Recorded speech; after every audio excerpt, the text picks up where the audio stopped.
이사야서 제 7장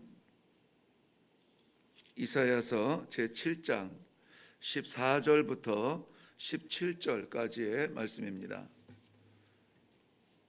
이사야서 제 7장 14절부터 17절까지의 말씀입니다. 네, 우리 찾으셨으면 다 같이 한 목소리로 14절부터 17절까지 합독합니다. 시작. 그러므로 주께서 친히 징조를 너희에게 주실 것이라. 보라, 처녀가 잉태하여 아들을 낳을 것이요 그의 이름을 임마누엘이라 하리라. 그가 악을 버리며 선을 택할 줄 알 때가 되면 엉긴 젖과 꿀을 먹을 것이라. 대저 이 아이가 악을 버리며 선을 택할 줄 알기 전에 내가 미워하는 두 왕이 땅이 형폐하게 되리라. 여호와께서 에브라임이 유다를 떠날 때부터 당하여 보지 못한 날을 너와 내 백성과 내 아버지 집에 임하게 하리니 곧 아수르 왕이 오는 날이니라. 아멘. 아멘. 오늘 특별히 14절 말씀에 잘 아는 말씀대로 보라, 처녀가 잉태하여 아들을 낳을 것이요 그의 이름을 임마누엘이라 하리라 하는 말씀 우리가 잘 알고 있습니다. 이 말씀은 이사야 선지자를 통하여서 이렇게 선포되어진 이후에 730년 정도 지난 다음에 마태복음 1장 23절에 다시 선포되면서 천사에 의해서 선포되면서 실제 임마누엘이 되시죠. 오늘 본문 말씀에 처음 선포되었던 임마누엘에 대한 소망이 간절했던 시기였습니다. 17절 마지막 부분에 보면은 아수르 왕이 오는 날이니라 그랬습니다. 아수르 왕이 오는 날이라. 임마누엘은 하나님이 우리에게 오셔서 함께 하시는 날이고, 근데 그 날이 아수르 왕이 오는 날과 겹치고 있습니다.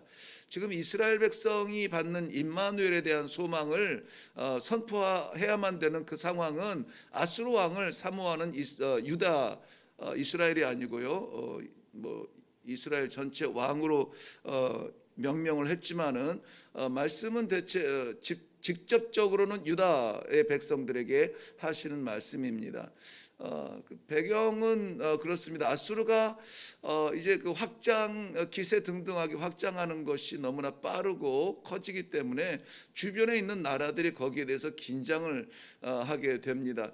그래서 아람 나라라든지 특별히 이제 북이스라엘과 아람 나라가 서로 이제 연합을 하면서 이 아수르를 견제하기를 원하죠. 그래서 유다의 왕에게도 그 연합군에 같이 합류하기를 초청을 하지만은 그러나 이스라엘의 왕은 이 북이스라엘과 아람 나라의 어떤 그 연합군에 조인하는 것보다는 당대에 주류가 되고 있는 아수르에 오히려 그 기대는 것을 택하게 됩니다.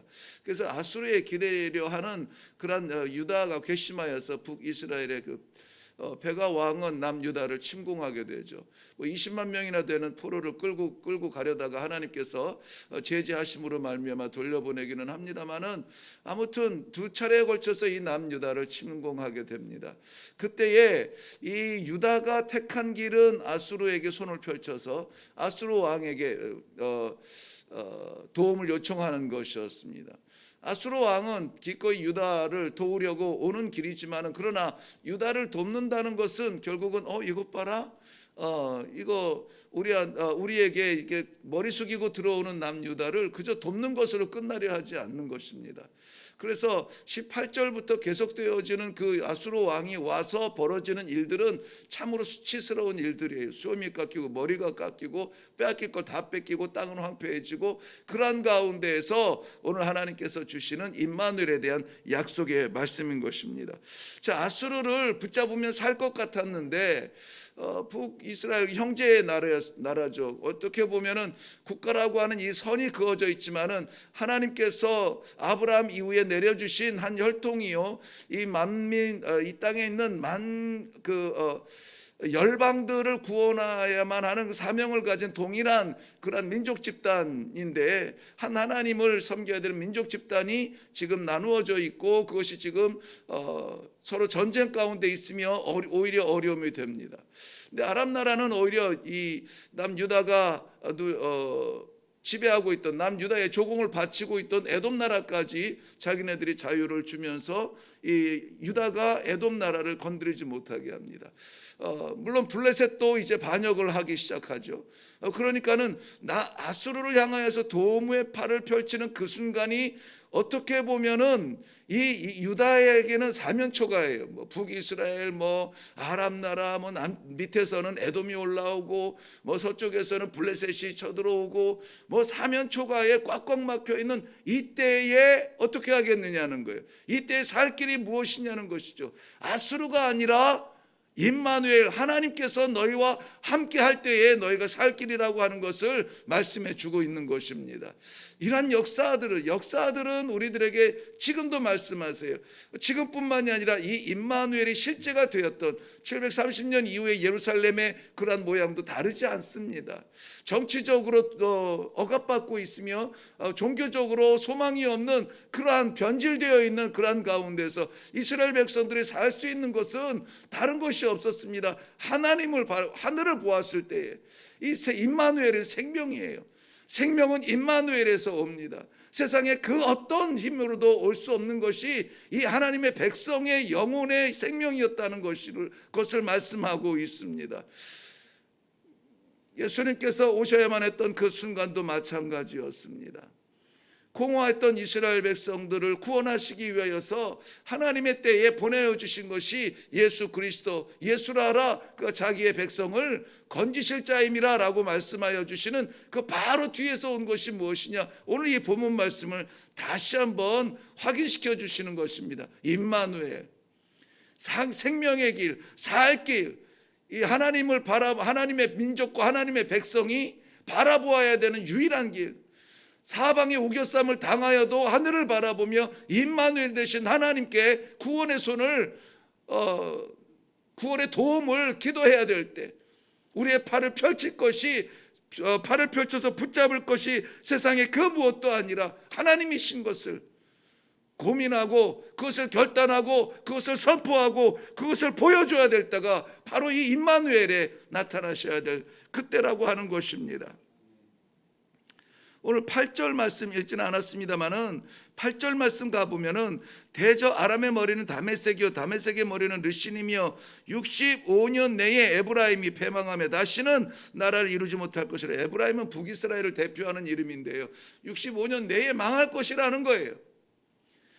지금 유다를 공격하고 유다로부터 그러한 뭐 수십만 명의 그러한 노예를 끌고 갈 만한, 포로를 끌고 갈 만한 능력 있는 그러한 나라들도 아니, 그들의 나라는 다 망할 것이다. 위협하고 있는 모든 능력들이 다 무너질 것이다. 세상에서 권세라고 말하는 것들이 다 무너질 것이라고 말하고 있습니다. 우리에게 지금 이 시대에 예수 그리스도가 성육신으로 다시 오셔야 된다는 말씀은 아니지만은, 그러나 우리 살아있는 하나님의 백성들의, 성도들의 심장에 임마누엘에 대한 이러한 고백과 이러한 확신이 다시 한번 필요한 시대라고 생각이 되어집니다. 하나님의 말씀은 1.1획도 그릇됨이 없습니다. 바로 이 시대에 우리가 하나님께서 왜 이 성탄절을 즈음하여서 이렇게 이 예배가 위축이 되어지고 이러한 환경 속에서 어렵게 드려져야 하는가 하는 것입니다. 우리가 예수 그리스도의 오심을 찬송하는 이 성탄절의 그러한 그 목적들과 그러한 분위기들이 너무나 세상적이지는 않았는가 하는 것들에 대한 깊은 고민을 할 수 있는 시간을 오히려 주셨습니다. 마음껏 외치지 못하고 마음껏 모이지 못하는 이 순간에 정말 우리가 무엇을 바라보며, 무엇을 아쉬워하며, 무엇에 그리워하는가에 대한 그러한 우리 신앙의 본질을 다시 한번 생각할 수 있는 시간이 된 것을 저는 오히려 감사하게 생각하고 있습니다. 하나님께서 포로로 보내실 때는 끌려가야 사는 거예요. 안 가겠다고 바둥바둥 버티는 것이 이기고 승리하는 것이 아니라는 것입니다. 지금 이 시대에 우리가 바라보아야 될 것, 뭐 정치적인 해결이나 뭐 어떤 효과가 좋은 백신이나 뭐 이러한 세상에서 나올 수 있는 그런 것들이 아니라, 이럴 때야말로 정말 이 살아있는 믿음의 성도들은 임마누엘을 외칠 수 있는, 하나님이 우리와 함께 하시면 된다, 하나님이 우리와 함께 하시면 산다, 여기에 생명의 길이 있다, 여기에 구원의 길이 있다. 사방에 우겨쌈을 당할지라도 우리의 속사람은 찬양할 수 있는 이 순간은 임마누엘, 바로 예수 그리스도가 오심으로 말미암아 하나님이 우리와 함께 하신다라는 이러한 믿음을 선포할 수 있는 믿음의 시대. 이 오늘 본문의 말씀은 이사야를 통한 그 시대에 이 유다 백성들을 향한 위로와 어떤 면에서는 하나님의 계획을 선포한 말씀이며, 또 예수 그리스도의 실제적인 오심이 된 크리스마스라고 우리가 생각하고 있는, 아무튼 여기고 있는 그 당시에 예수 그리스도의 오심 탄생과, 또 오늘날 이 시대에 바로 이 12월 24일 한국의 이 상현동에 이 말씀을 허락하여 주신 이 모든 상황들은 그렇게 크게 다르지 않다는 것입니다. 다르지 않아요. 우리 가정도 다르지 않고 교회도 다르지 않습니다. 각자 성도의 신앙의 생활도 다르지 않습니다. 우리가 붙잡아야 될 것과 놓아야 될 것과 반드시 기억해야 될 것들이 혼란스러운 이때에 오늘 이 말씀을 우리에게 주시는 것입니다. 아수르 왕이 온다고 해서 결코 이 유다에 도움이 되지 않아요. 살 길이 열리지 않습니다. 그 힘센 사람이 와서 도우면 주변의 조물애기들이 다 도망갈 것 같은데, 아니에요. 더 큰 어려움이 온다는 것입니다. 그러므로 사랑하는 성도 여러분, 오늘 허락하여 주신 이 귀한 이름 임마누엘, 하나님이 우리와 함께 하신다라고 하는 이 확실한 믿음이 오늘을 살아갈 수 있는 우리 성도들의 능력이 되시기를 주님의 이름으로 축원합니다. 내 생명, 우리의 가족, 우리의 교회, 우리의 나라, 이 땅을 구원하실 수 있는 유일한 이름은 임마누엘 한 분밖에 없다는 것입니다. 성탄절이라고 하루 앞두고 있는 이때에 우리가 집중해야 되는 우리 신앙의 표대는 무엇인가? 우리 신앙의 방향성은 어디에 있어야 하는가? 우리는 왜 이 성탄절을 그리워하는가? 왜 성탄절 예배를 기다리고 있는가에 대한 진솔한 물음 앞에 오늘 이 본문 말씀이 해답이 되어서 생명은 임마누엘이요, 살 길은 임마누엘이요, 하늘 문이 열려야 살 길이라고 하는 것을 분명히 다시 한번 깨닫고, 이 아침에 우리의 가슴에, 우리의 입술에, 우리의 삶에 살아계신 하나님의 현장이 되도록 우리 기도하며 내려가는 이 아침이 되기를 주님의 이름으로 축원합니다. 기도하겠습니다.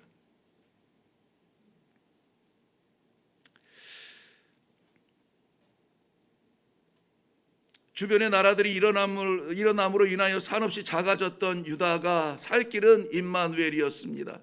하나님께서 그 살 길을 주셨습니다. 그럼에도 불구하고 더 강한 것, 더 센 것, 더 능력 있는 것 바라보다가 오히려 상처만 되고 부끄러움이 되고 수치가 되는 안타까운 말씀 앞에 이 아침에 이 새벽에 하나님께서 임마누엘, 우리의 생명의 길, 우리의 구원의 약속, 임마누엘에 대한 소망을 주심을 감사합니다. 사랑하는 주의 백성들, 이 하루를 살아갈 때에 정말 무엇이 우리의 성탄의 진정한 의미인지 다시 한번 깨닫고 우리 삶 가운데 임마누엘이신 하나님을 바라보며 외치며 선포하며 믿으며 나아갈 수 있도록, 세상의 그 어떤 기대도, 그 어떤 강함도, 그 어떤 능력도 우리의 살 길이 아님을 분명히 깨닫는 믿음의 사람들의 하루가 될 수 있도록 우리 하나님께서 축복하여 주시옵소서. 감사드리옵고 예수님의 이름으로 기도하옵나이다. 아멘. 너무나 오묘하신 말씀의 포인트입니다.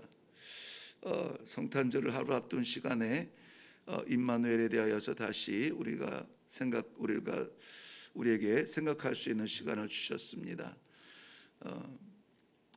무엇을 잡아야 될지, 어디로 가야 될지 고민하지 아니하고 그저 믿음의 사람은 하나님이 생명이고 하나님이 능력이고 하나님이 소망이라는 것을, 이것을 생각이 아니라 고민이 아니라 기도하며 확신 가지고 선포하며 그대로 그 능력을 누리며 살아가는 그러한 하루가 되게 하여 주시옵소서. 성탄의 주인공이 반드시 하나님이신 것, 임마누엘이신 것을 고백하는 그러한 시간들이 되게 하여 주시옵소서. 기도하며 내려가시기를 바랍니다.